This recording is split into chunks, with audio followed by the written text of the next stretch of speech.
saber que este tipo de trabajos uno no puede ponerse en riesgo por prestar ayuda a otros. Aquí yo también aprendí esto, que la seguridad es primero, y si es que tú no estás a salvo, no puedes ayudar a los demás. Cómo tu espiritualidad te puede salvar mentalmente de una situación tan difícil. Uno es responsable también de sus decisiones y uno es responsable de su seguridad.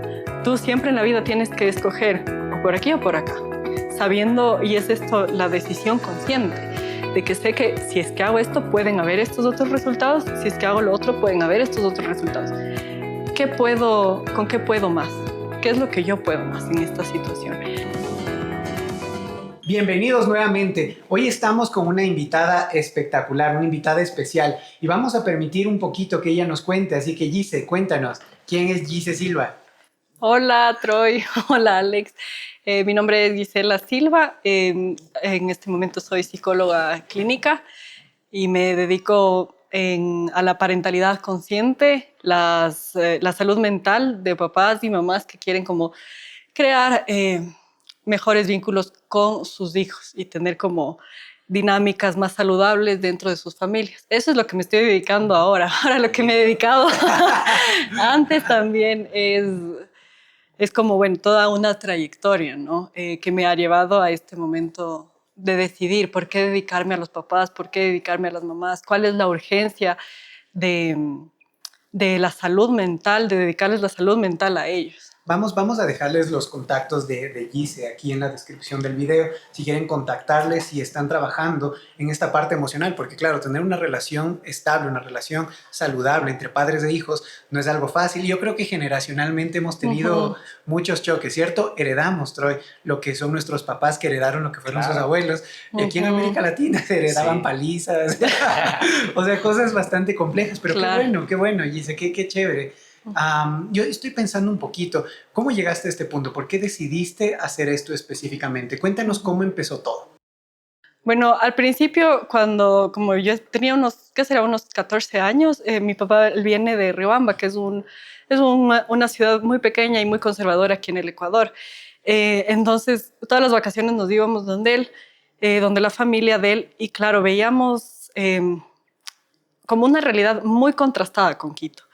Porque claro, Quito tiene como una economía más estable, hay más fuentes de trabajo y todo esto. Y entonces yo me iba a Riobamba y yo decía como, ¿cómo hay gente que a veces vive con $1? Bueno, en esa época eran sucres también, ¿no? Y entonces ahí como que se fue abriendo esta sensibilidad social que yo empecé a tener. Y entonces después ya cuando me gradué del colegio, bueno, y en el colegio también, lo que hacía yo era, como fui presidenta del Consejo Estudiantil, era tratar de involucrarme en temas de solidaridad, de cómo buscar poblaciones específicas que quizás necesiten la ayuda. Claro que es un poco más complejo en el colegio porque uno está recién empezando. Ahí sí encontré un grupo, un colectivo que hacían obras sociales. Entonces ya me fui donde ellos y fue como que igual me fueron abriendo más la mente de que aquí en Quito incluso habían como realidades súper distintas, o sea, gente que está en situaciones de calle, por ejemplo, adultos mayores abandonados, niños, niñas que están sin escolarización. Entonces eso para mí era como, o sea, no puede estar pasando esto en el mundo. Y se me fue abriendo así. Y después fue como que, bueno, yo dije como no sé muy bien qué hacer, pero sabía bien que mi objetivo último no era como seguir una carrera que me dé un montón de dinero, sino más bien como que de cierta forma con el tiempo yo iba entendiendo que dé una reparación social. Entonces me tomé mi tiempo y todo. Seguí medicina al principio, pero me di cuenta que por ahí no era mi camino, que más me gustaba escuchar a la gente, los pensamientos, los sentimientos, algo así como Patch Adams, ¿no? De esa película, que uno se pone a escucharle al paciente. Y entonces yo dije, bueno, quizás lo mío es la salud mental, quizás lo mío es como lo más profundo, o sea, el alma, la psique.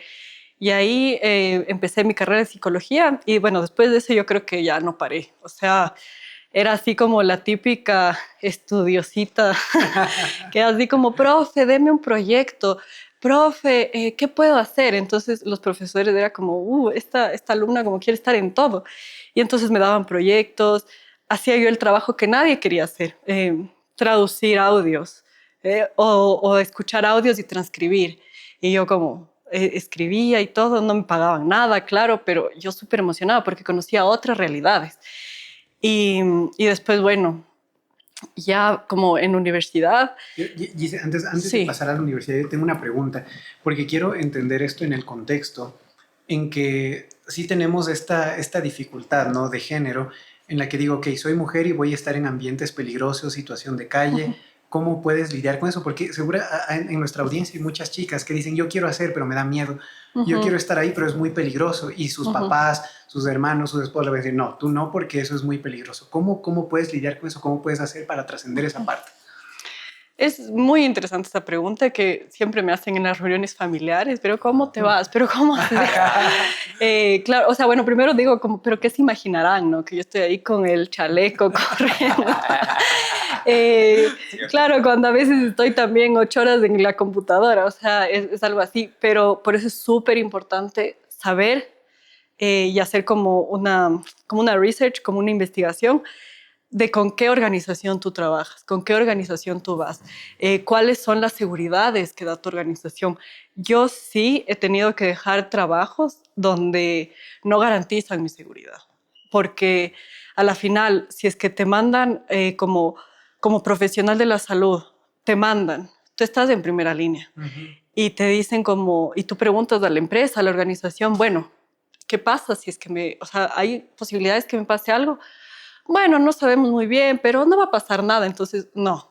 No. Primera red flag, o sea, como no saben, y bueno, o sea, prefiero mantenerme viva y no ir a esos lugares, pero mantener la seguridad de que yo voy a estar íntegra, o sea, que puedo seguir eh, aportando a la comunidad, porque eso también es súper importante, saber que este tipo de trabajos uno no puede ponerse en riesgo por prestar ayuda a otros. ¿Y has estado alguna vez en una situación de riesgo que te haya hecho dar cuenta, no, de aquí no soy, aquí no quiero estar? O afortunadamente no te ha pasado todavía. Esperamos que no te pase si no has estado. O sea, bueno, hay diferentes. Yo pienso que es como en diferentes niveles. Esa respuesta tendría que... Es una respuesta muy amplia porque sí me he sentido así, como en gran riesgo, pero también dependiendo de la experiencia que he ido teniendo en la vida.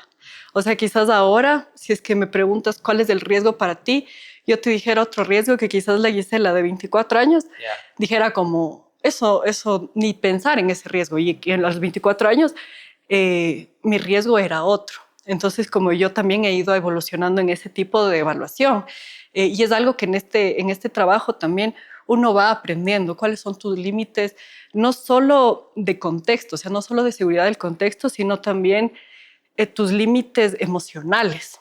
Sí me ha pasado, más que nada límites emocionales. Por ejemplo, yo trabajé en restitución de derechos humanos y me impactaba mucho las historias que las personas te contaban, porque son historias que escucharle a esta gente, que las personas que tienen que darte seguridad son las personas que te están torturando, que te están volviendo una víctima, que te están vulnerando tus derechos. Entonces es gente que se siente muy sola, o sea, como ¿a quién recurro?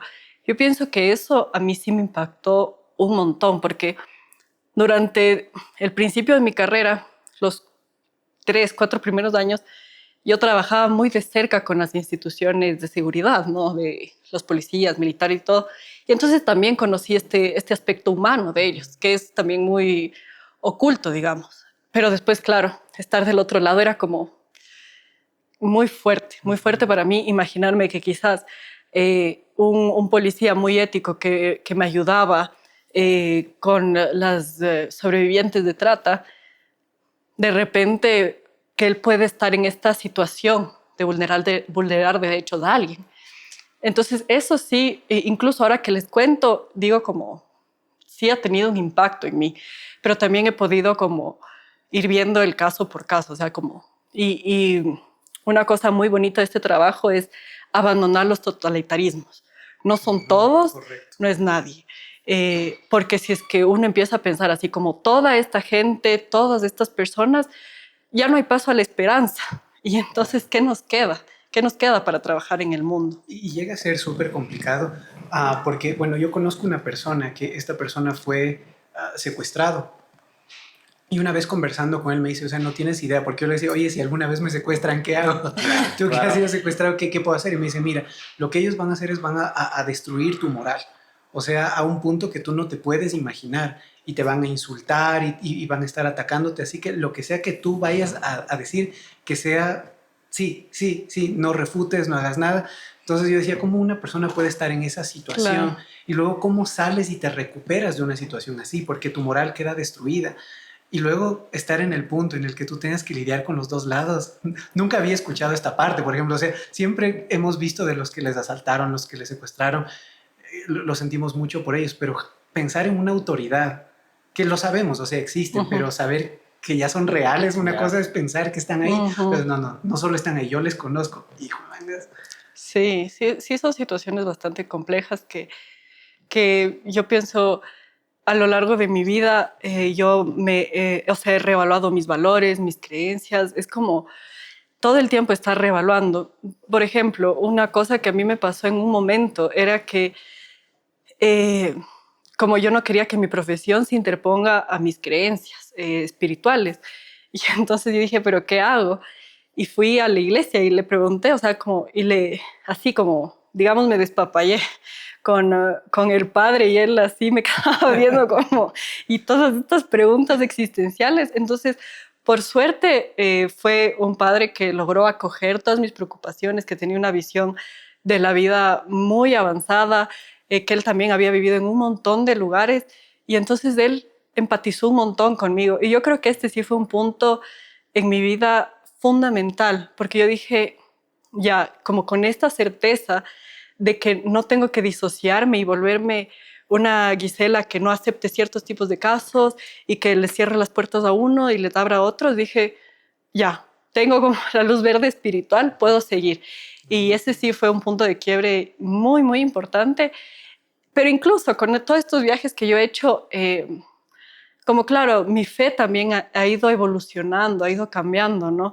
Eh, una vez, una historia muy chistosa, ¿no? Que me preguntan una vez, ¿eres creyente?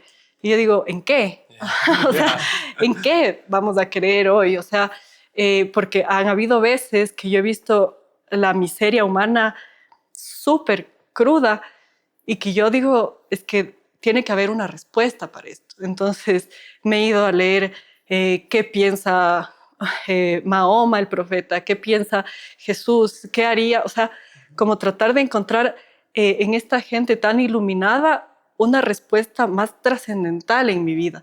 Porque es súper duro toparse con estas realidades. Por ejemplo, hoy estamos aquí, nosotros como tenemos cierta seguridad de lo que va a pasar a las 2 de la tarde, a las 3, a las 4, pero hay personas que no saben ni qué va a pasar en media hora.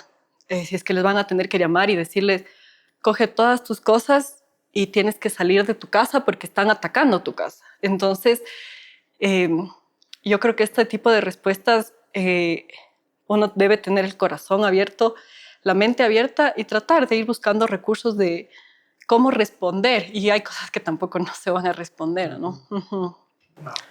Y ahora un poquito más, yo estoy pensando, Troy, ¿cómo responderías desde tu lado a algo tan complicado? O sea, estamos hablando de por qué gente buena está sufriendo cosas que nos haría pensar, ¿no? Bueno, la audiencia sabe, ya nosotros lo hemos mencionado varias veces, somos también muy espirituales, muy creyentes y pensar que como un Dios justo permite que le pasen cosas malas a personas buenas. De mi perspectiva, yo creo en Dios que nos da la libertad para escoger nuestras propias decisiones.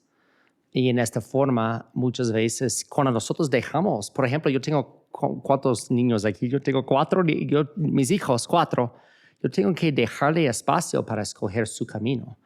Y aunque pasa cosas muy malas, o yo quiero que ellos eviten ciertas cosas, es nuestra decisión. Eso es en mi perspectiva. Pero, ¿qué piensas vos? Bueno, a veces hay una parte que me hace pensar, y yo también quizás he tenido esta misma pregunta, ¿no? ¿Por qué? O sea, ¿en qué punto está la realidad? ¿En qué punto está la creencia? ¿Y cómo podemos empatar aquellas dos cosas? Y pensaba en una parte, una enseñanza que dice que a veces es bueno, no bueno, perdón, a veces es necesario que este tipo de cosas pasen a gente buena como como una prueba, como un testimonio para aquellas personas que están haciendo mal. Lo pienso desde el lado legal. Si es que yo tengo un ladrón y tengo a alguien que fue víctima de este ladrón, ok, demuéstrame para que yo pueda aplicar la justicia sobre esta persona. Entonces, eventualmente va a pasar. Hay cosas, como dijo Gise, que no hay respuesta aquí, que no entendemos, que quizás hasta las vemos injustas, pero que en un momento van a tener su recompensa para bien o para mal. Entonces, esto me permitió a mí hacer las paces con que, ok, no puedo ser solo espectador de las cosas que están pasando, sino que puedo hacer adicional para cambiar la realidad. Es muy sencillo sentarse y criticar y decir, es que está mal esto, es que está mal aquello y no funciona aquí, ok, ¿qué estás haciendo para que eso cambie? Entonces no podemos ser espectadores. Eso me ayudó mucho, involucrarme más. Quizás yo no estoy tan involucrado como Gise claro. en temas sociales, pero sí he tenido la oportunidad de participar en varios espacios donde he podido ayudar a personas en situación de calle, la vivencia. Una cosa es lo que uno se imagina. Yo por eso hacía la pregunta, ¿cómo hacemos con personas que les asusta, ¿no? Porque mi hija no puede estar ahí, mi mamá no puede estar ahí, mi esposa no puede estar ahí. Todos podemos estar ahí, ayudar de una u otra forma. Sí. Y cuando uno empieza a ver una realidad distinta, primero uno valora su propia realidad, porque a veces hay cosas que damos por sentado, ¿cierto? Yo supongo que siempre debo tener salud, yo supongo que siempre debo tener trabajo, yo supongo que mi familia siempre debe estar bien. Es obligación del universo darme ropa. Aseguramos muchas cosas que no son reales, pero viendo otra realidad entendemos que nosotros también podemos ser parte de esa ayuda. Entonces, ahora, a mí me gustó mucho una parte que dijo y que hablaba mucho de que en mi experiencia y en mis viajes he aprendido un poquito más. Cuéntanos ahora, terminaste, ya encontraste tu pasión, encontraste tu vocación, dijiste voy a ayudar a la gente, psicología es lo mío, ¿y qué pasó después? ¿Te graduaste y...? Me gradué y bueno, ahí pasé este tema de que es que era así como Dr. Jekyll y Mr. Hyde.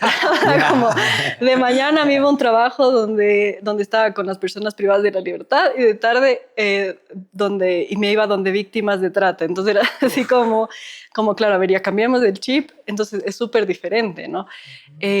Pero una cosa que a mí me ayudó un montón, y esta respuesta encontré al otro lado del Ecuador, al otro lado del mundo, después de unos 7 años, que una gran colega me dijo, tienes que ver la humanidad, el ser humano, detrás de esa máscara que presenta a veces y apostar que existe un ser humano que tú puedes tocar. Y fue como dije, wow, o sea, es verdad. Claro, cuando yo hacía esto era como más intuitivo, más como por aquí es mi camino. Pero después con toda esta respuesta dije, sí, es así, como apostar a la humanidad que puede haber en una persona.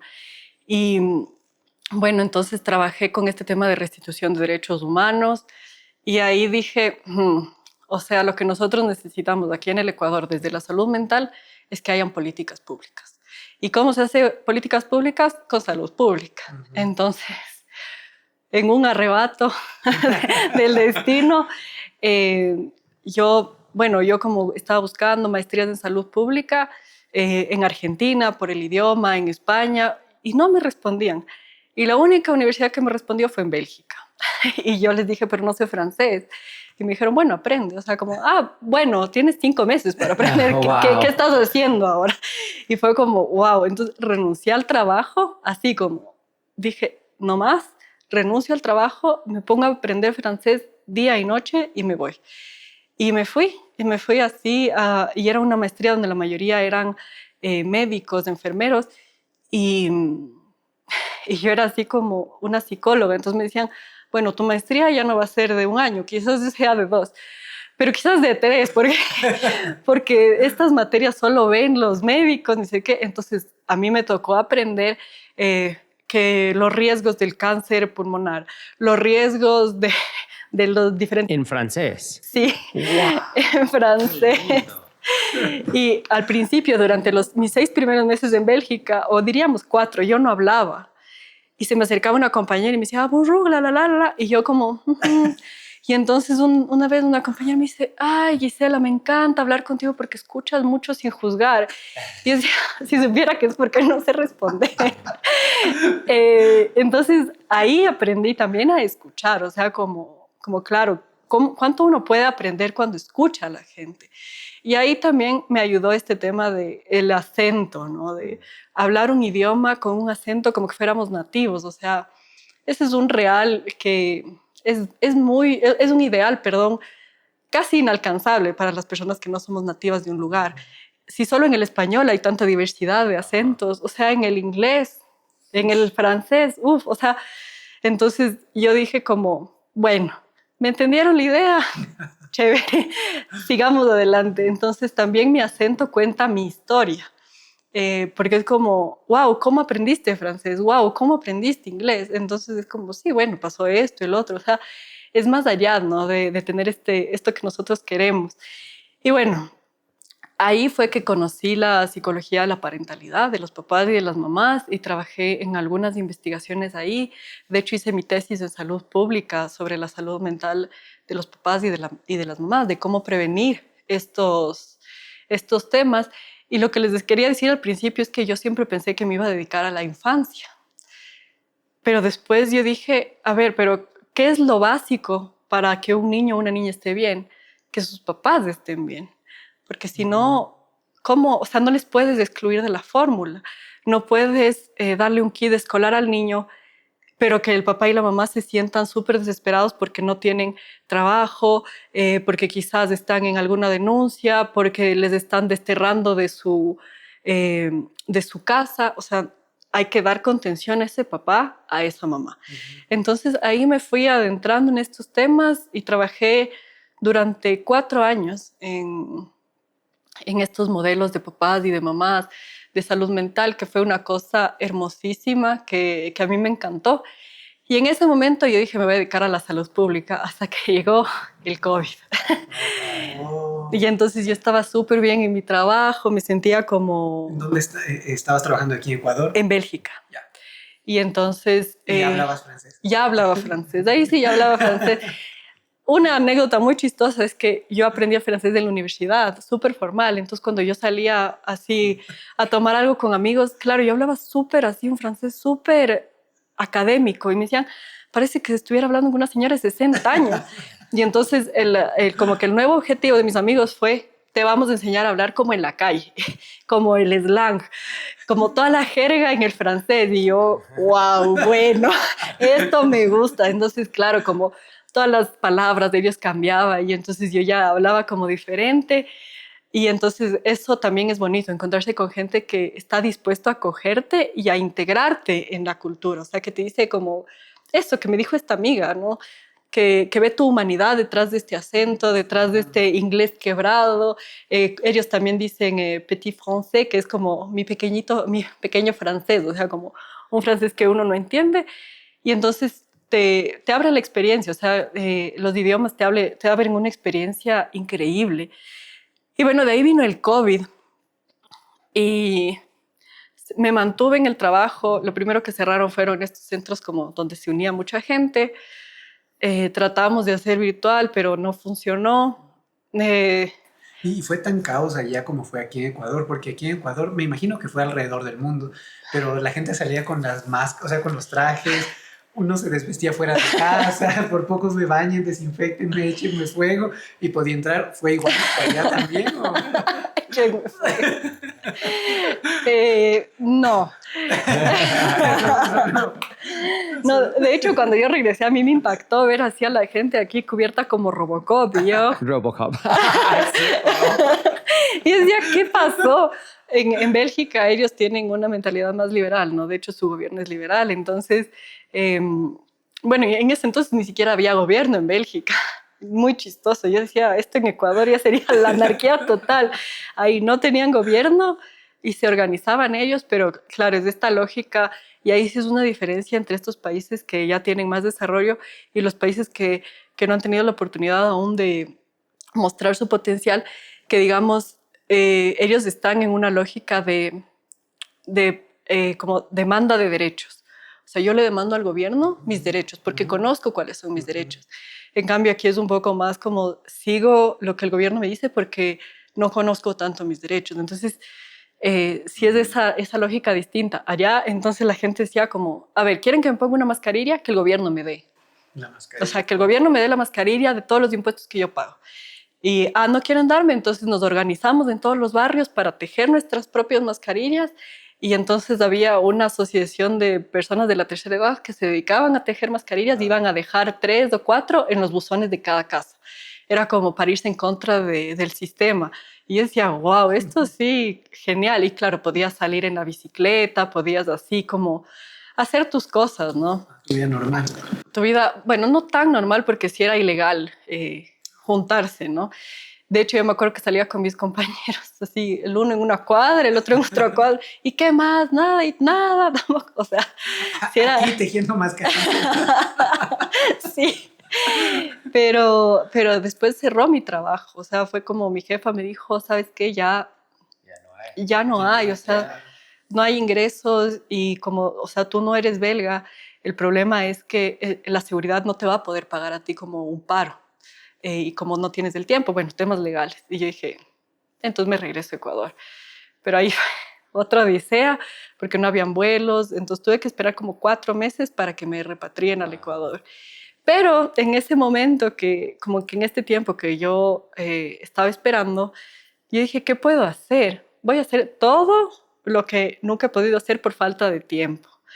Entonces, ahí sí me puse súper disciplinada, ¿no? Así como ya como no tengo que responderle a un jefe, como tengo que esperar que me digan que hay un vuelo, voy a hacer todo lo que siempre he querido hacer. Me puse a pintar, a hacer poemas, bueno, un montón de cosas. Y ahí dije como yo quisiera llevar mi trabajo humanitario a un siguiente nivel en una organización internacional. Entonces yo me ponía a pensar, a ver, yo sé francés, sé inglés, sé español, o sea, buenísimo. Sí. Entonces empecé a mandar mis hojas de vida a las organizaciones que me interesaban y bueno, regresé a Ecuador. Y claro, aquí todos como Robocops. y fue también muy impactante porque yo viví sola el confinamiento. Entonces, una de mis decisiones cuando yo volví, dije, yo no quiero vivir más en el miedo. O sea, quiero vivir mi vida plenamente, obviamente protegiéndome y todo, pero no decidiendo por miedo, sino decidiendo más bien por las cosas que me hacen bien y las cosas que me pueden poner en un riesgo innecesario. Entonces, yo con esta lógica empecé a vivir después de la pandemia, al haber estado sola durante tanto tiempo, metida en una casa, o sea, una cosa tremenda. La soledad también te puede hacer pensar otras cosas. Y ahí les recomiendo un libro que yo leí que me parece así, que resume todas las experiencias humanitarias y esto que tú preguntabas, de cómo alguien bueno puede encontrarse en una situación mala. O sea, y hay un libro que es de Albert Camus que se llama El extranjero. Entonces, en este libro dice cómo alguien que a veces en un momento de tensión, de ofuscamiento, toma decisiones, una decisión que puede cambiar para siempre tu vida. Y yo ahí entendí y dije, es que este es el ser humano. O sea, un momento que no pudiste controlar tus emociones, que no pudiste volver consciente toda esa frustración y canalizar de otra manera. O sea, te fuiste, patinaste y derrapaste y se acabó. Entonces, eh, después de eso yo regresé aquí al Ecuador y seguía, bueno, ahí tuve un montón de pacientes, o sea, mi agenda como nunca en su mejor época, porque las personas empezaron a ver la importancia de la salud mental y sobre todo las parejas que estaban confinadas, que 8 horas pasaban separados afuera y de repente era como 24/7 juntos. Empiezas a conocerle distinto a tu pareja, a tu papá, o sea, empiezas a ver a la gente distinto. Y bueno, yo tenía mi agenda, me sentía como la mejor psicóloga del mundo y me llamaron de esta organización. Imagínense, después de como 6 meses que yo había aplicado. Y me dicen, bueno, ahora ya puedes, dame tu candidatura, hemos aceptado, continuamos. Entonces yo dije, wow, o sea, después de tanto tiempo, yo no dije a nadie, yo dije, veamos hasta dónde me lleva esto. Pasé las etapas, pero cada etapa se volvía más compleja.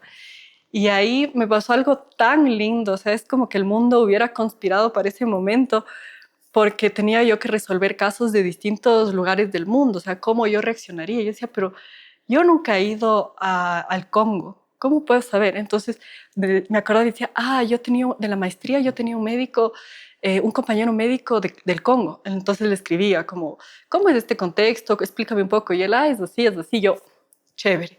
Y entonces así como que iba respondiendo, te ponían casos de Colombia, te ponían casos así, de diferentes lugares del mundo, y yo ese rato como contactando a toda la gente y también como mis compañeras, bueno, tengo que responder en francés, ¿se dice sí en francés o no?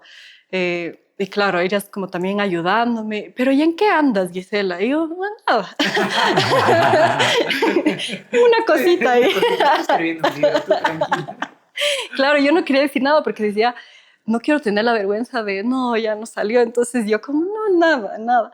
Y entonces estaba contando, o sea, fue un proceso que duró 2 meses. O sea, era como una prueba, tenían que mandar a Barcelona que revisen, otra prueba. Entonces era así como, ya, ¿a qué rato? Y yo le decía a mi papi que en ese momento él transportó toda su oficina a la casa. Y yo, me vas imprimiendo. Y mi papá, sí, pero ¿por qué necesitas tantas hojas? Y yo, una cosita. Mi papá, pero si ya no estás trabajando, ¿por qué necesitas? Y yo, solo imprime, por favor, no hagas preguntas. Y mi papá así como, bueno, ya no importa. Y, y después de ahí fue como, ya pasé todas las pruebas y entonces el chico me dice, bueno, tengamos mañana una reunión ya para darme el veredicto. Y yo creo que estaba en un modo como ya tan cansado, como ya este proceso ha sido tan largo, ya, o sea, díganme que no me quieren y ya. Y entonces yo creo que me disocié, no le escuché nada. Y eso que era en español. y yo así como escuchando, y le hago la pregunta al final como, o sea, y bueno, ¿y cuándo voy a saber si me escogieron?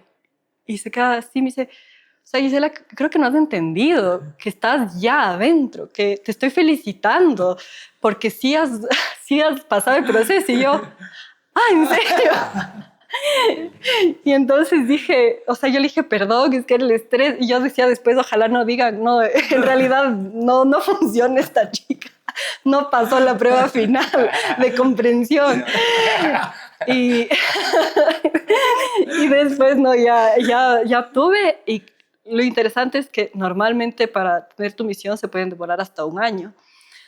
Pero mi perfil les gustó tanto que en cuestión de 1 mes dijeron, ¿aceptas ir a República Centroafricana? ¿Sí o no? Y fue como, wow. Entonces yo dije, ni siquiera sabía que existía República Centroafricana. O sea, como, ¿qué es esa ciudad? ¿Qué es ese país? O sea, como para mí todo era África. Y de repente así fue como, igual. Yo dije, bueno, sí, yo de una, ¿no? En ese momento no era mamá, no tenía ningún compromiso. Y yo, no importa, vamos. Y entonces mi papá, ahí ya le cuento a mi papá y a mi mamá, ¿no? Y les digo, pasé este proceso y ellos como, ya, ¿y dónde vas a trabajar? En Barcelona, ¿te vas a España? Y yo, no. Casi. Cerca. Y entonces les digo, como República Centroafricana, y dicen, ¿qué será eso? Vamos a ver en el internet. Entonces ponemos República Centroafricana en el Google y unas fotos así, la gente armada, todo, y todos así como, y yo, pongamos turismo. Sí. Y entonces ponemos turismo. No cambió mucho. O sea, las armas con flores. Sigue armas, pero con flores para turismo. Sí, o sea, fue como, y mis papás dijeron, o sea, y ahí es lo que les digo, es la importancia de saber con qué organización te vas. Porque una de mis preguntas en la entrevista fue, bueno, y si es que pasa algo, ¿dónde están mis garantías? O sea, ¿cuáles son mis garantías?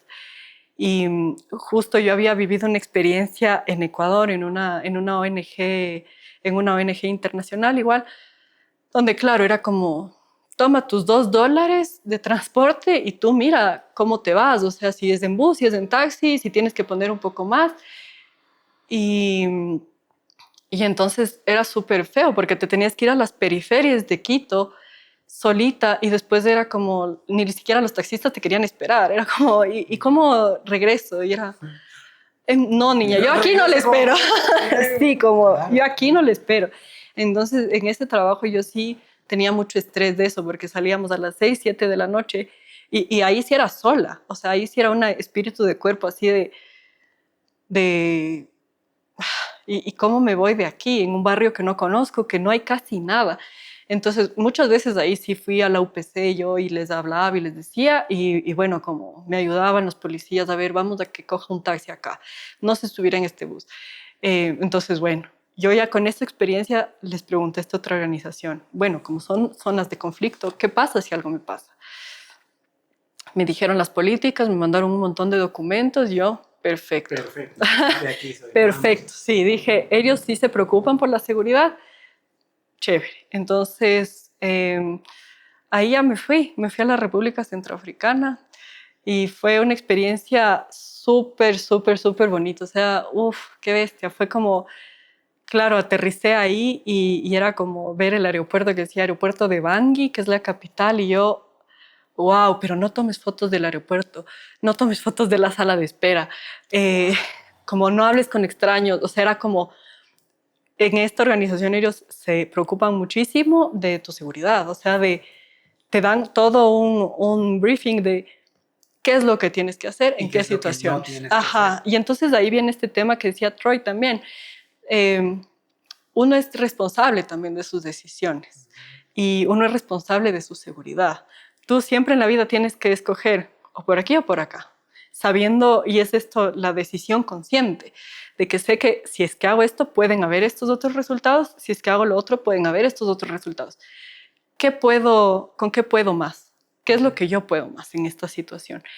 Y también entender que en cada realidad la gente se confronta a eso, en sus realidades, en sus contextos. Y, y bueno, yo entendí eso y qué bestia, o sea, era así como para mí la mejor experiencia. Conocí gente de todo lado. Me acuerdo que ahí le conocí a una chica que me inspiró un montón, una chica de Japón, que no hablaba nada de francés. Entonces ella llegaba y decía, bonjour, y ya, y se acababa. Y tú le hablabas y ella, oui, oui, oui. Y yo le decía, pero ¿cómo haces si no sabes francés? Y ella decía, o sea, ¿cómo más voy a hacer si a mí me han llamado por lo que yo sé, no por cómo hablo? O sea, para hablar, para comunicar mis ideas, alguna forma encontraré. Y entonces yo dije, ya, o sea, esto es verdad. Entonces ahí yo también ya me solté más en el francés, en el inglés. Ya no me importaba si no podía evocar una palabra, si me trababa. Yo así como ahí con esta chica súper inspiradora, yo logré ya lanzarme. Y bueno, después ya fui teniendo más experiencia en este tema de la salud mental. Eh, es una realidad muy difícil ahí. O sea, la situación sí es tal cual viste en internet. O sea, la gente con armas, Sí. armas con flores. O sea, fue exactamente Sí, lo que... fue exactamente igual. Fue Qué exactamente difícil. igual. Y yo diría, o sea... ¿Y qué dijo tu familia? Porque claro, tú llegas y no les vas a preocupar, ¿no? Pa, más, sí, sabes, ¿no? Que las fotos han sido igualitas. Pero tú tratas de mitigar un poco, pero ¿cómo puedes lidiar tú personalmente en eso? Tienes las garantías, tienes lo que tú quieras, pero el ambiente como tal es así. Es que yo pienso que el equipo acoge muchísimo. O sea, es esto, tener confianza en que tu equipo, en que la cabeza de tu equipo va a tomar decisiones pertinentes. Y una cosa súper importante es que si la cabeza te dice no, y que a veces te frustra porque es como, me están infantilizando, yo ya he vivido sola, yo ya he viajado por el mundo, pero claro, es gente que tiene más experiencia que tú y por algo te está diciendo que no.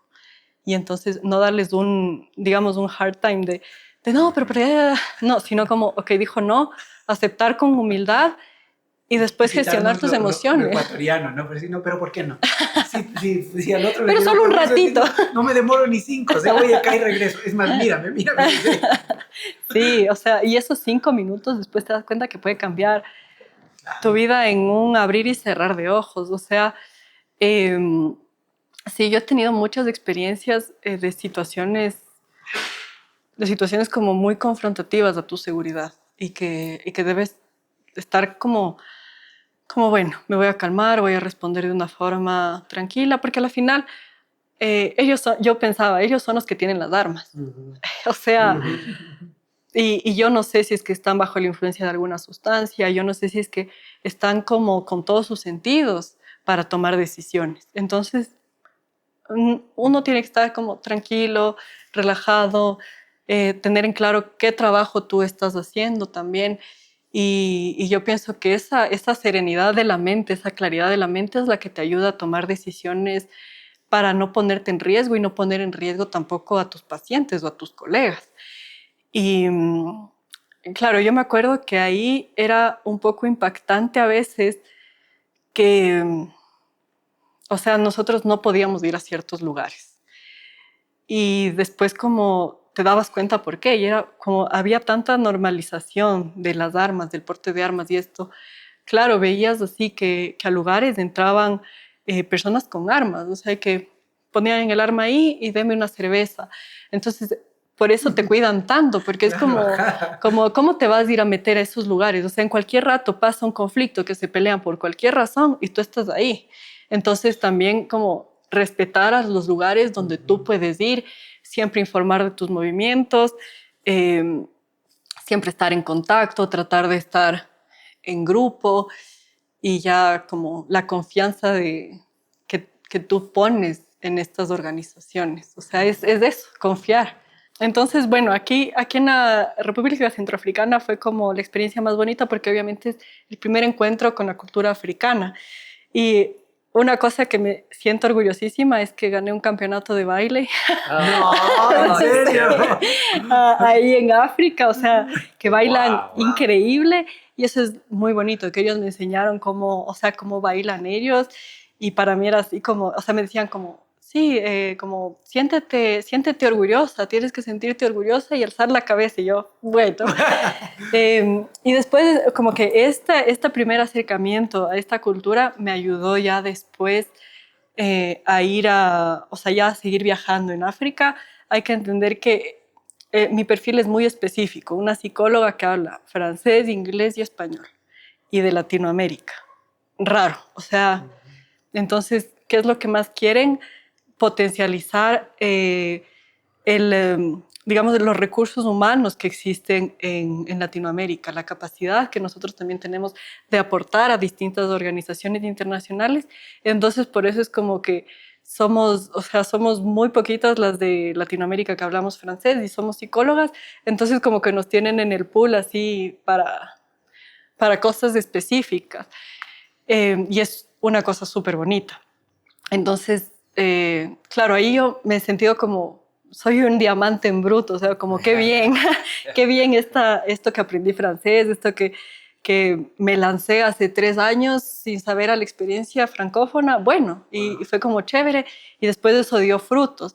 Entonces es también esto de saber que no todo lo que emprendas en este momento va a dar un resultado inmediato, y hay que ir disfrutando también del proceso, o sea, permitiéndose vivir tus errores, tus aciertos, y aprendiendo, aprendiendo, aprendiendo. Entonces, aquí yo también aprendí esto que la seguridad es primero y si es que tú no estás a salvo, no puedes ayudar a los demás, porque hubo momentos de mucha tensión política, de mucha tensión entre los grupos armados. Me parece que hay como 15 distintos grupos armados, entonces negociar con todos súper complicado. Entonces lo que yo les decía, aceptas el no con humildad, de que la persona que está a la cabeza está tomando las mejores decisiones y sigues. Eh, Después viajé a la República Democrática del Congo, ahí estuve en 3 diferentes lugares, súper bonito igual, o sea, yo decía, este es el paraíso porque mangos todos los días, unas piñas dulces y riquísimas, aguacate, yo, wow, o sea, esos desayunos ni siquiera aquí en los mejores hoteles y cocinaban súper rico y todo y era maravilloso, o sea, la experiencia ahí también fue súper bonita. Eh, en la República Democrática del Congo yo pienso que hice mucho mi vínculo con la feminidad, porque, claro, o sea, ver estas mujeres que uno diría, bueno, no tienen recursos para arreglarse, pero no, ellas siempre con su dignidad, o sea, su dignidad femenina, y entonces van con sus vestidos a dar a luz, y es como, pero quítese, señora, no, yo doy así a luz. Antes muerto. Sí, algo así. Qué loco. Y entonces era súper bonito también porque ellas me decían, pero bueno, a ver, vístete así, haz así, eh, maquíllate así. Me acuerdo que me regalaban aretes, me decían, ay, es que tú eres tan bonita, me regalaban aretes.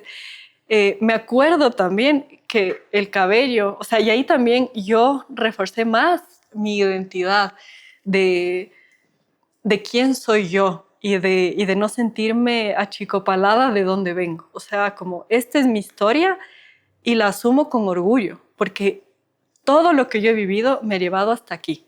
¿Y qué soy? Soy una gran profesional en salud mental. Entonces eso me metía en la cabeza, porque me decían, tu cabello es como oro negro. O sea, déjame cortar un mechón para guardar. Entonces, yo a veces decía, si me secuestran, me van a dejar calva.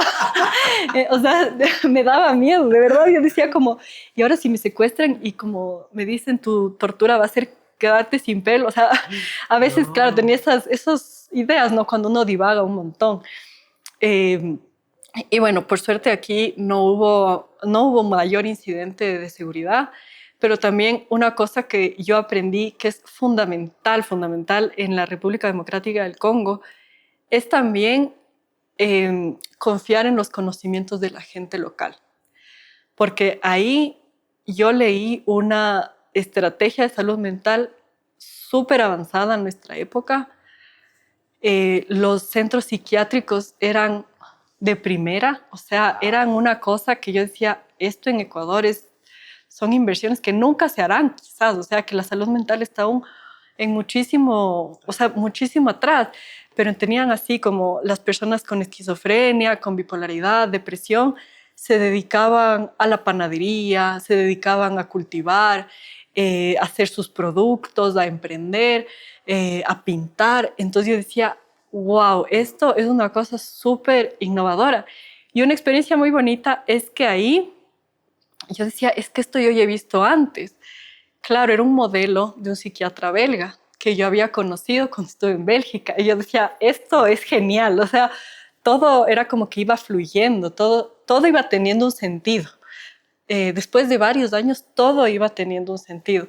Ahí también en la República Democrática del Congo, yo utilicé esta frase que les dije de ver la humanidad detrás de la persona, apuntarle al alma de esa persona, porque hay muchos problemas de salud mental, de esquizofrenia sobre todo. Entonces, pacientes que te llegan así agresivos, ¿no? Que me decían como, Blanquita, ándate de aquí, tú no me conoces. Y yo no soy Blanquita, pero si yo no soy blanca. Es oro negro, así que cuidado.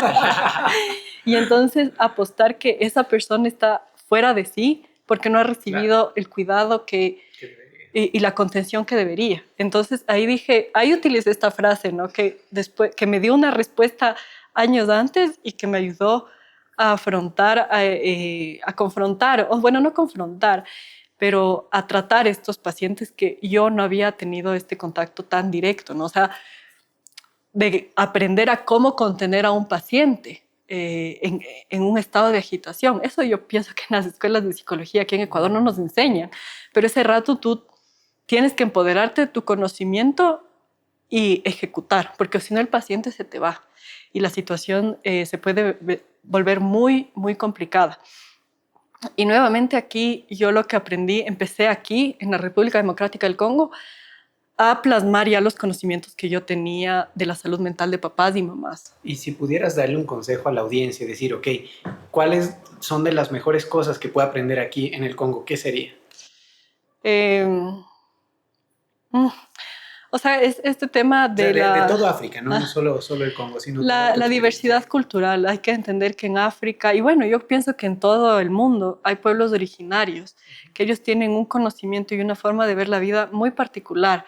Cómo trabajar con ellos escuchándoles, o sea, viendo qué es lo que ellos traen. No ponernos en este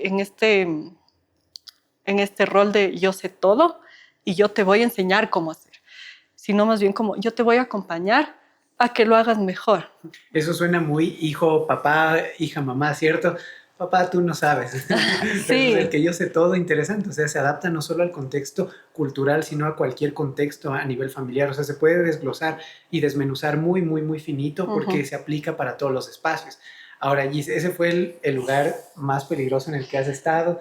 ¿Tuviste alguna otra experiencia distinta? En Sudán del Sur yo pienso que sí fue un poco fuerte a nivel emocional. Yo pienso que después de mi misión en Sudán del Sur me aferré mucho a mis creencias religiosas, a los diversos dioses, porque siempre trato de tomar como lo mejor de cada religión. Eso también es súper bonito, una cosa súper linda que he aprendido. Y y en Sudán del Sur yo sí tuve que decir, aquí hago un pare, aquí hago una pausa porque esto me está como carcomiendo el espíritu, es demasiado. Entonces dije, voy a hacer una pausa aquí. Y bueno, hice esa pausa y entonces de Sudán del Sur, obviamente como yo estaba, digamos, en un burnout, eh, no puedo como, o sea, quisiera, y es una pena, quisiera evocar más cosas, pero me cuesta, porque creo que mi estado mental estaba como en otra situación que yo no podía como muy bien, así como les cuento, ¿no? De la República del Congo o de Bangui, que podía como acoger todas las experiencias, sino más bien era como repelía todo. Entonces pedí salir antes de esa misión, pedí salir antes, todos comprendieron, fue como la cabeza del Departamento de Salud Mental no puede estar quebrada, o sea, es súper contradictorio. Y en esta organización son tan benevolentes que fue como, ok, tómate tu descanso, el tiempo que necesites y cuando estés lista, llámanos. Entonces ahí regresé y bueno, ahí me volví mamá, que ha sido mucho más miedoso que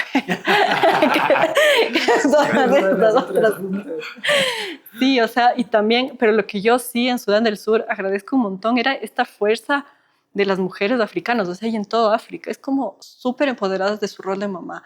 O sea, a ver, este es mi hijo y si tengo que darle de lactar aquí en la silla, delante de todos, que no me miren, a mí no me importa. O sea, la mujer africana es una mujer muy digna, muy orgullosa, sobre todo en su rol de proteger y de cuidar el hogar. Y a mí eso me motivó un montón siendo mamá. Y entonces de una fui, hice una playlist de música africana para niños y entonces para transmitirle eso a mi hijo. Entonces hice una pausa de este trabajo humanitario, una pausa de más o menos 1 año y medio, que me ayudó también a centrarme en otras cosas, a recuperar mi salud, mis fuerzas. Y fue ahí cuando yo dije que estoy lista para retomar, que pasó lastimosamente esto que está pasando ahora en la Franja de Gaza. Y bueno, como me decían, o sea, al principio no pensaban que iba a durar tanto esta situación y entonces hice un apoyo en remoto desde aquí a Ecuador, entonces me conectaba súper tarde, dando de lactar a mi hijo, escribiendo, pero entonces dijeron, bueno, capaz no tengas que ir, o sea, capaz ya se va a arreglar la situación en unas semanas, así que bueno, muchas gracias, chao, chao.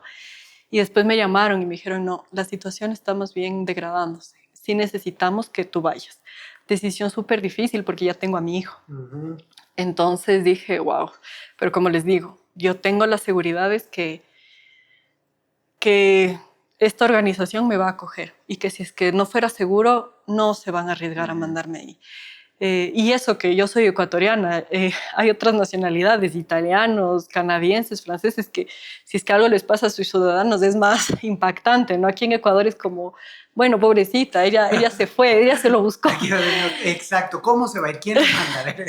Entonces, Exacto. ellos sí tienen que estar como muy seguros de este tipo de cosas, de dónde mandas a tu gente.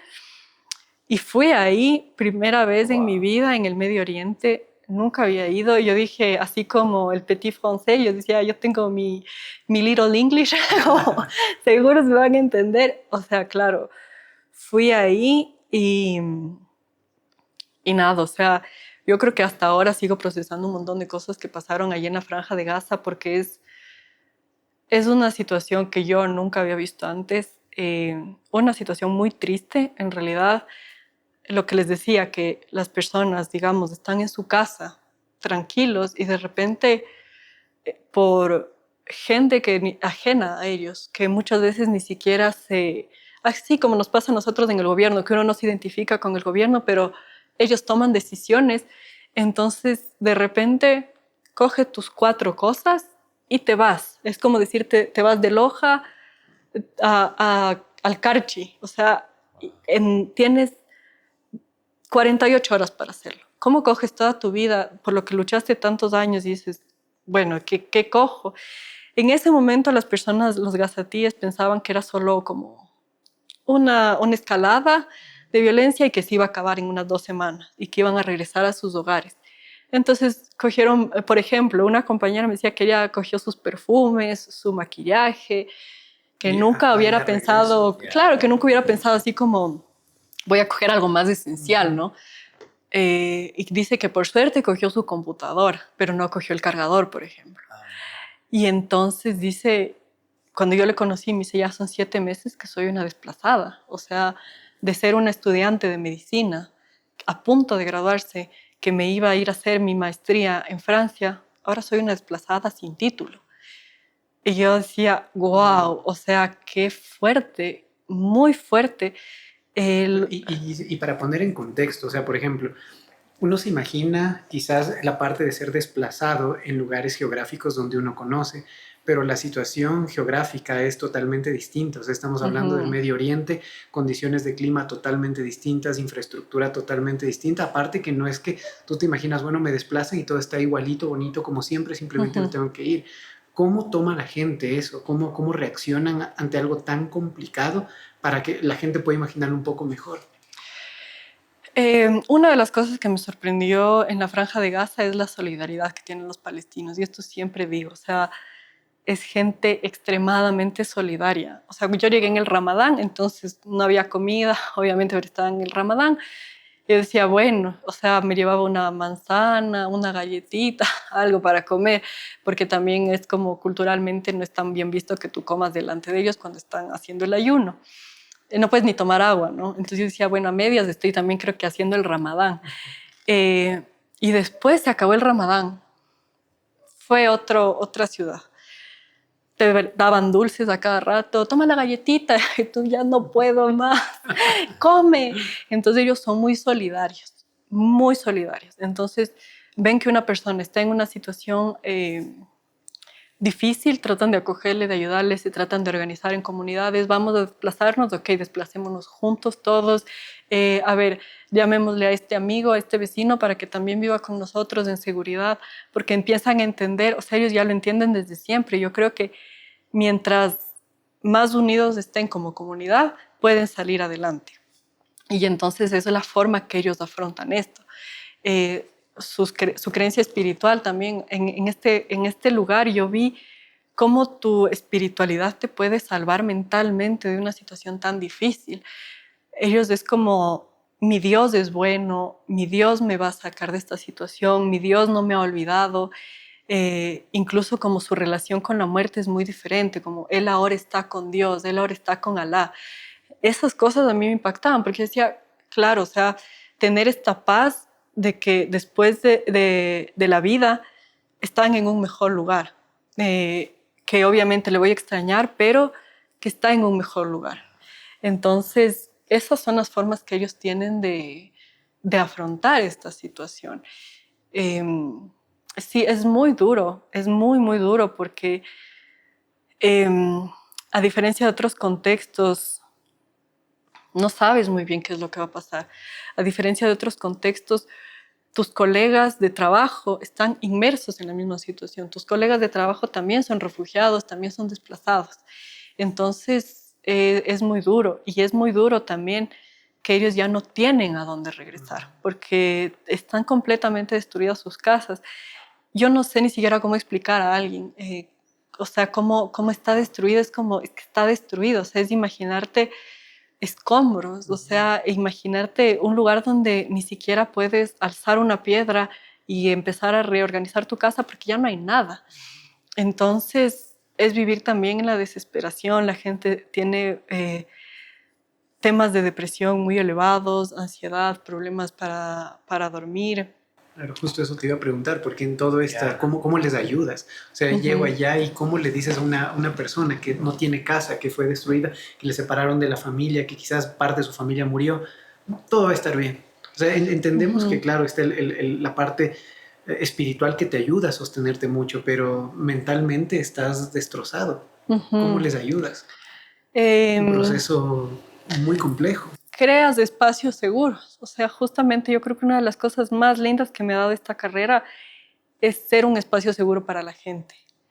Que la gente se siente en tu consultorio y diga, aunque sea por 1 hora, no tengo que pensar en nada y puedo hablar y alguien me va a escuchar.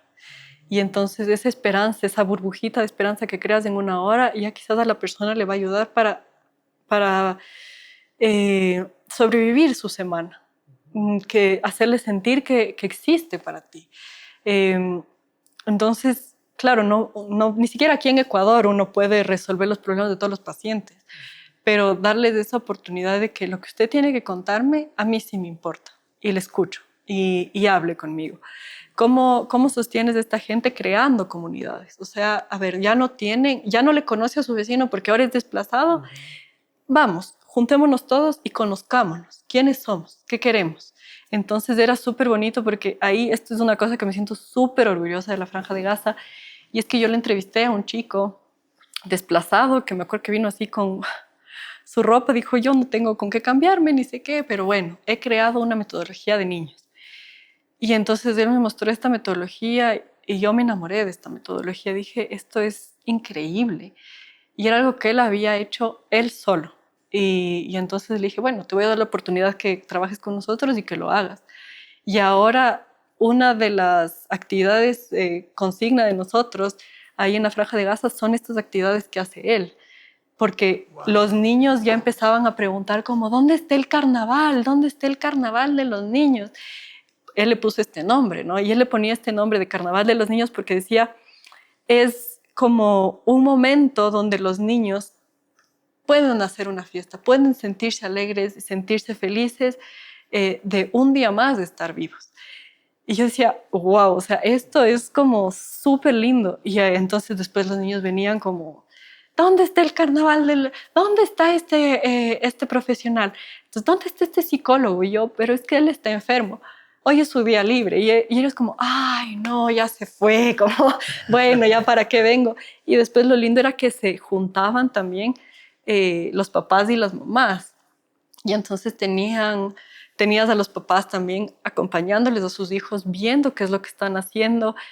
Una cosa súper, súper linda, pero también una de las cosas que a mí me impactó mucho fue justamente cuando este compañero tuvo que ser desplazado, porque su casa, o sea, en la zona que él estaba fue bombardeada y entonces emocionalmente él estaba muy destruido. Entonces, ¿cómo le apoyas más bien a tu colega que está así en esa situación? Durante como 2 semanas no hubo actividad de niños y él me decía, es que yo no puedo, o sea, no puedo sentirme vivo yo. ¿Cómo les hago ayuda a los niños?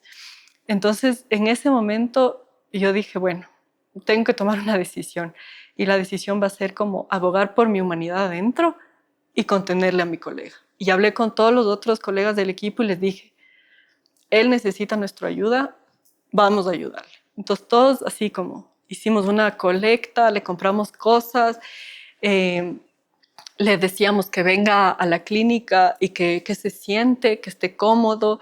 Las colegas eran, ¿quieres agua? Te traigo un té, que ni sé qué. Entonces poco a poco él se sintió contenido por nosotros y un día me dijo, ya, estoy bien.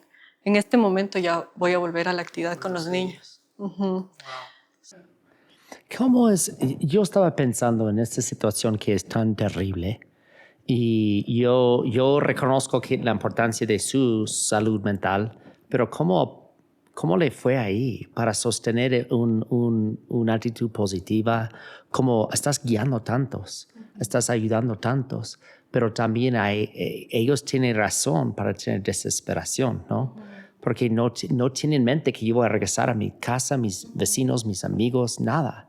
Entonces, ¿cómo mantuviste, está bien dicho, esta actitud mientras que estaba ahí? Y también, ¿qué es que yo creo que las cosas que aprendiste que eran lo más, que se puede aplicar más aquí en Latinoamérica? Latinoamérica. Bueno, lo que ya les había dicho, el equipo contiene un montón. Entonces, es un equipo donde todos son muy benevolentes. El equipo internacional, el equipo nacional. Entonces, todos sabemos la situación en la que estamos. Tratamos como de ser, o sea, de por sí los proyectos ya hay mucha humanidad, pero en este proyecto en particular, la humanidad es como que se triplica. Entonces, yo tuve la gran suerte de toparme con cabezas de equipo que te escuchaban todas tus preocupaciones. Entonces, claro, era como, sí, están disparando porque se van a casar. Y una amiga decía, pero es que si le digo a mi mamá, le dicen a mi mamá, sí, se murió por una bala feliz, no se preocupe, no era de guerra, era de matrimonio. Claro, entonces, como yo creo que el poder bromear también con ese tipo de cosas nos ayudaba a nosotros a sostenernos día a día. En ese momento sí hay como un bloqueo emocional porque sabes que no puedes, eh, no puedes derrumbarte, pero también sabes, y eso es clave, tienes la certeza que yo tenía la certeza que tengo una casa a la cual voy a volver, que si es que algo pasa, yo voy a ser la primera en que me evacúen, que mentalmente igual yo tengo mi casa. Entonces, ¿cómo les ayudas a estas personas en el día a día? Es súper difícil, porque en el día a día es lo que les decía, tienes que crear situaciones que aunque sea 1 hora, 2 horas, les ayuden a ellos a recargarse, a descargar. No sabemos qué va a pasar mañana, pero a ver, vamos. Hoy día, así está la situación y continuemos, y continuemos. Entonces, yo pienso que es una cosa de vivir, ir viviendo el día a día y potencializar lo que tienen en el día a día. O sea, no te queda más. ¿Y cómo se podría comparar eso o aplicar eso aquí en Latinoamérica? Bueno, yo veo que es muy difícil aquí en Ecuador porque nosotros no tenemos un conflicto así tan fuerte. Eh, pero sí pienso que es muy enriquecedor poder crear espacios seguros para las infancias, para los niños, para las niñas, que sepan que aunque sea hay un adulto que les escucha, aunque sea hay un adulto que se preocupa por cómo estoy yo y que también así tenga 5 años, 6 años, alguien se está preocupando porque yo esté bien. Entonces yo también pienso que eso es súper importante aquí en Latinoamérica, aquí en Ecuador. Ujú. Excelente. ¿Cuánto tiempo estuviste ahí? 2 meses. 2 meses. Y 2 meses es como, ¿cómo fue su horario ahí? Y en el sentido de cuántas horas puedes dedicar mientras que estaba ahí a la gente, ayudando a la gente. Eh, bueno, yo no trabajo directamente con la gente, yo trabajo como, es más management, o sea, del equipo de salud mental. Pero a ver, cuando estás ahí, estás en el trabajo 24/7, o sea, Eso es que yo pensaba. tendrás unas 2 horas quizás para pensar en otra cosa, para comer, pero así como, ya llegan las 5 de la tarde, me desconecto, no. Incluso el tema del horario cambia porque como ya se vuelve tan peligroso en la noche, todos trabajábamos a medio tiempo en la clínica, porque ya no puedes hacerles a las personas que regresen a su casa a las 4, porque si no van a llegar con tanta dificultad de transporte que hay, porque las vías están destruidas, no hay gasolina, entonces hay que economizar los movimientos. La gente podrá llegar a su casa a las 8 de la noche, entonces no quieres eso para tus colegas. Entonces, bueno, se cierra. Nosotros como staff internacional que tenemos acceso al internet, computadoras y todo, vamos y seguimos trabajando para el día siguiente seguir implementando las cosas, seguir evaluando las cosas. Eh, pero hay que ser mucho más benevolente y empático con tus colegas nacionales. Qué lindo. Me encanta cuando tenemos estos episodios, estos capítulos, porque nos encantaría quedarnos todo el día escuchando las historias. Súper entretenido, súper divertido, pero sobre todo aquellas cosas que aprendimos hoy, creo que son invaluables. La tenacidad, el sacrificio y más que todo tener la perspectiva de ayudar a otras realidades puede darnos mucho a cambiar lo que nosotros hacemos aquí. Podemos quitarnos esta máscara que tenemos nosotros de ser muy individualistas y no me importa lo que le pase a mi vecino. Si yo estoy bien, estamos bien. Creo que podemos ser mucho más solidarios que eso. Gise, ¿algunas palabras finales para nuestra audiencia? Sí, pero no sé si es que sea permitido. Con que no es insultos. No, es que quería leerles un poema que hice Sí, claro. en inglés, pero no tengo mi celular aquí. Bueno, entonces les voy a leer un poema, aprovechando lo que es bilingüe de este espacio. Les voy a leer en inglés. Igual, yo pienso que lo que me ha ayudado, y eso es un mensaje que le puedo dar a la gente también, encuentren la forma en la que puedan expresar sus emociones de una forma sana. Y yo creo que las cosas que he visto, lo que a mí más me ha ayudado es la escritura. escribo, escribo, escribo y tengo diarios en cada misión que me voy y escribo, escribo, escribo. Digo, tiene que salir en el papel, o sea, tengo que arrancarle de mi corazón, tengo que darle un orden a esto que estoy sintiendo. Y también a lo que a veces los pacientes te traen, que son historias muy duras. Y entonces yo como que trato de poner en palabras de esas cosas. Entonces, bueno, este poema se llama El canto de Bulbul, que es un pajarito. Y Bulbul es como les dicen a las personas que se llaman Bilal, que es un nombre muy común ahí en Gaza. Entonces, por eso le puse El cantar de Bulbul. Es un paciente que se había quemado con aceite de la cocina. Como viven en carpas, entonces se quemó con aceite de la cocina este niño. Y bueno, eran los papás, Bulbul, Bulbul, Bulbul, tranquilo, tú eres fuerte. Y el niño lloraba. Y entonces nosotros ahí conteniéndole a la familia, a todos. Y bueno, de esta situación hice un poema. Entonces dice así: I miss seeing the unknown, which gives us meaning, which brings me back to earth. To miss a friend, a love, a whole life. I miss you even more today, because everything I used to know became deeply unknown to me without you. Everything is bizarre, and the days seem like infinite daydreams without your presence that gives me more meaning.